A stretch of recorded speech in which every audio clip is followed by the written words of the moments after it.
Hey there everyone, my name is Jakejames Lugo and welcome to the channel. So let's talk about the ladies a little bit. And why not? We could always every once in a while give some more love to the ladies of gaming, but specifically, let's run down my top 5 best female game characters of all time. Now understand, this is my list and there's plenty of other female characters you could point to, but hopefully looking at my list and some of the characters I'm going to talk about, you could get a little something out of it. So without further ado, let's kick things off with number 5.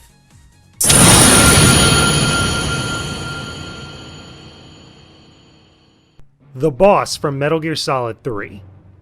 We're starting off with a very strong pick. If you've never played any of the Metal Gear Solid games, don't worry, I'm not going to dive too deep into the abyss of lore to detail this powerful lady. The Boss is the mentor of Naked Snake. He's the guy that would eventually go on to be known as Big Boss later in the Metal Gear Solid series. The Boss herself has a few different names however, including the Joy, Mercury Lady, and the Mother of Special Forces. She's directly responsible for creating the fighting style known as CQC, something that Snake uses frequently in the Metal Gear games. This woman not only taught Big Boss everything he knows, but also has a history connecting back to World War II and the group known as the Philosophers. Again, I won't get too much into this, but all you need to know for now is that she's a very important figure to the story. The Boss is skilled in stealth and CQC, making her a dominant force to be reckoned with. Snake gets his butt handed to him pretty badly a few times by her, especially right before the climactic face-off at the end of Metal Gear Solid 3. However, the most important aspect of the Boss is how much of a true patriot she is revealed to be at the end of MGS3, and without spoiling anything, it's shown in a truly epic fashion. Everything about the Boss is a great example of just how good female game characters can be when given a lot of care and attention to detail in their creation.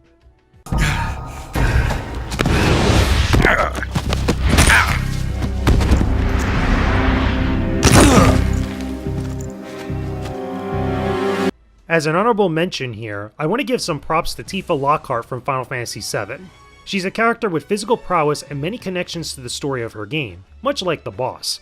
But I mentioned Tifa because of her displays of emotional strength as much as her feats of physical strength in Final Fantasy VII.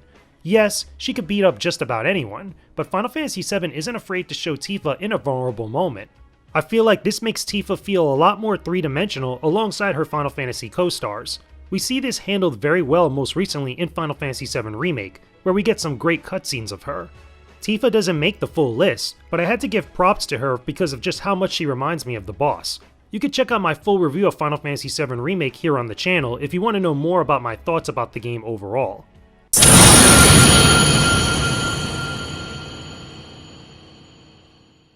Princess Zelda. Now I know what you're thinking, but JJ, what about Princess Peach for Nintendo? Relax for a second and listen to me. I put Princess Zelda on here because I find her to be a more active character in her games than Princess Peach. It's got nothing to do with the looks or their femininity, nor the fact that Peach is a damsel in distress. I honestly believe you can have a well thought out, attractive character that can also be a damsel as well.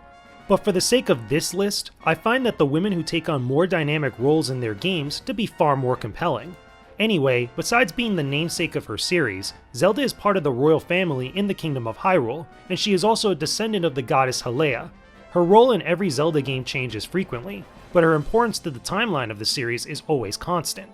Games like Breath of the Wild and Wind Waker have shown Zelda on screen more often, stepping further away from keeping her as a background influence and much more of a defined player in the main story. If you wanted to see a good example of a princess that is both elegant and assertive, you'd find very few others that are better than Princess Zelda. Her legacy to Nintendo fans around the world is without a question legendary. If I may be so bold, what is it that you are planning to do next, Princess?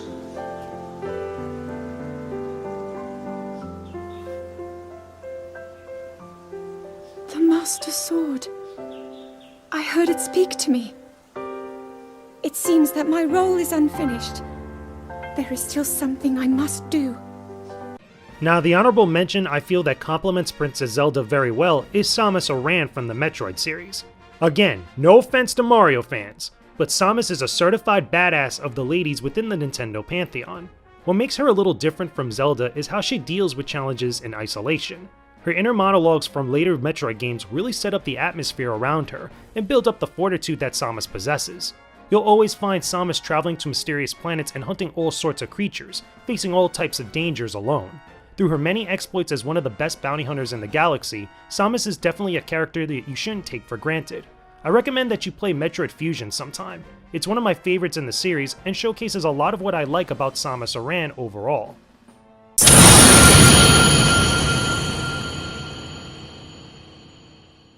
Zombies are bad news all around, but it takes a very special kind of person to stand against the undead over and over again. Jill Valentine is one of the heroes of the Resident Evil series, who some consider to be an iconic character from the PlayStation era. She's undergone a lot of changes over the years, but her battle against the biological horrors of the Umbrella Corporation are a constant struggle we love to see unfold. In the first Resident Evil, she works alongside her partner Chris Redfield as a member of STARS. The two of them try to escape a mansion located on the outskirts of Raccoon City, after being trapped there. Jill tries to survive many encounters with zombies and other grotesque horrors found within the mansion, leading to some crazy moments and many sequels in the years that followed. She reappears many times throughout the Resident Evil series, trying to expose Umbrella and survive deadly encounters with their monstrosities, including the Nemesis from Resident Evil 3. Jill has also appeared in other Capcom games outside of Resident Evil. One of the more popular ones she showed up for is Marvel vs. Capcom. You gotta give bonus points to this gal for battling against the biggest Marvel superheroes and other Capcom warriors, especially with some of these crazy attacks.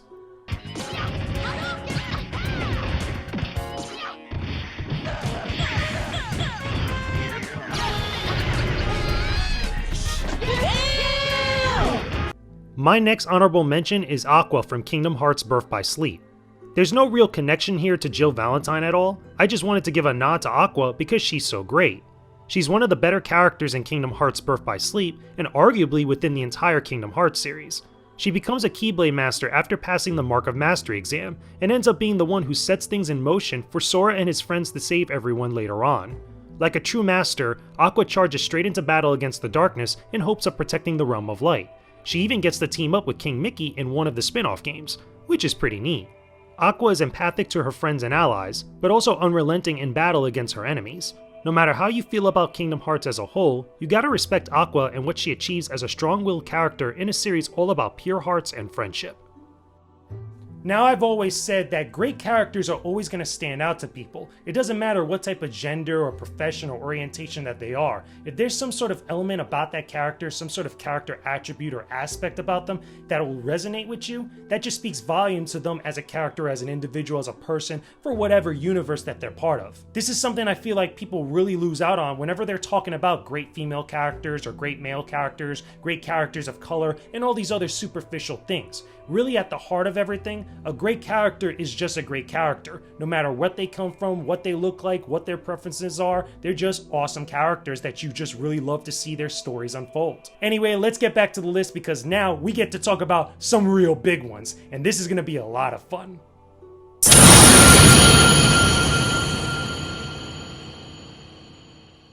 Chun-Li. How can I not include this? The First Lady of fighting games automatically deserves a spot on this list. Chun-Li is the first female fighting game character that I can think of that became very popular.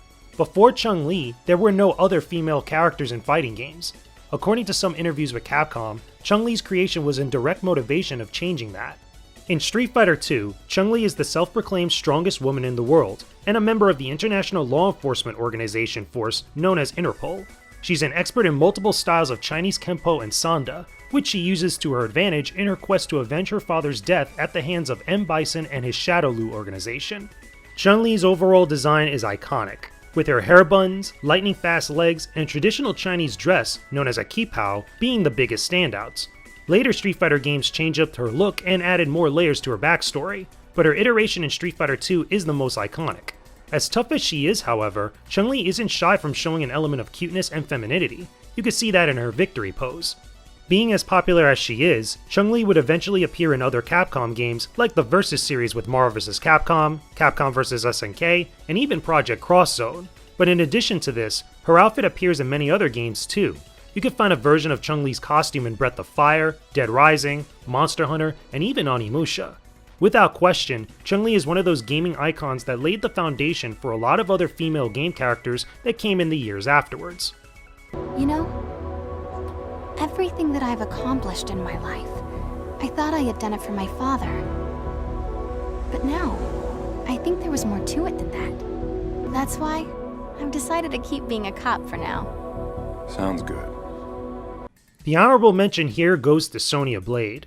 This is an ideal complement to Chun-Li, since the history of Street Fighter II and Mortal Kombat is so intertwined. Lieutenant Sonya Blade is the first female character in the MK series, and probably would have never existed without Chun-Li's creation. Sonya Blade is important because she's a female fighter in a hyper-violent series like Mortal Kombat. Back in the 90s, it was a huge issue depicting violence against women within video games, and it wasn't until characters like Chun-Li made it into the public consciousness that this mindset started to lighten up. In a game where opponents could be finished off with dismemberment or decapitation, it definitely ruffled the feathers of those who cared about female representation in media. But this changed with time, and we got the Sonya Blade character that we have now. Later MK games explored her backstory as a military operative working against the forces of Outworld, expanding the lore of the series even further. But at her core, Sonya Blade is an example of how brutal and vicious the ladies of gaming can be as well.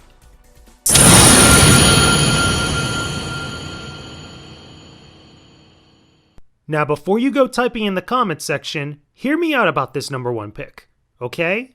Are you ready? Alright, Lara Croft. Now there's some very good reasons why I put Lara Croft at the top of my list.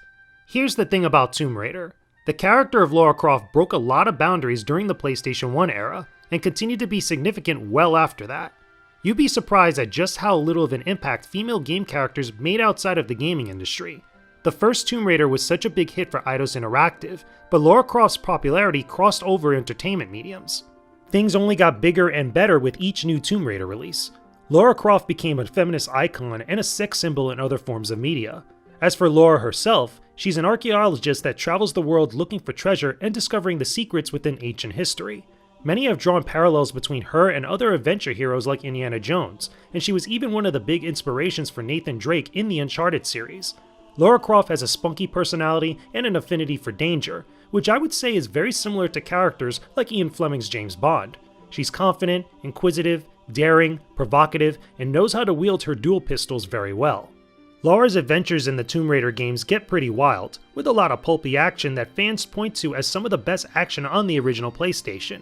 While I would say that the notion of girl power in games really started earlier with characters like Chun-Li, Lara Croft was really the first female game character that the mainstream media picked up on. She was featured on the covers of magazines that weren't always gaming related, including Time, Newsweek, and the UK Financial Times. That's a big deal for games in the late 90s and early 2000s. You hardly ever saw something like that. Lara Croft was even used as a spokesperson for third-party advertisements, which included companies like Visa, Lucozade, G4 TV, and C-Cars. Lara was also brought on as a spokesmodel for the Skin Cancer Awareness Foundation in Nevada, as well as the Scottish Gordonstoun Royal Boarding School. As much as she impacted the gaming industry in a big way with her games, Lara Croft's importance extends far beyond that for better or worse. And it's because of this I feel that she's really one of the most important and significant female game characters of all time.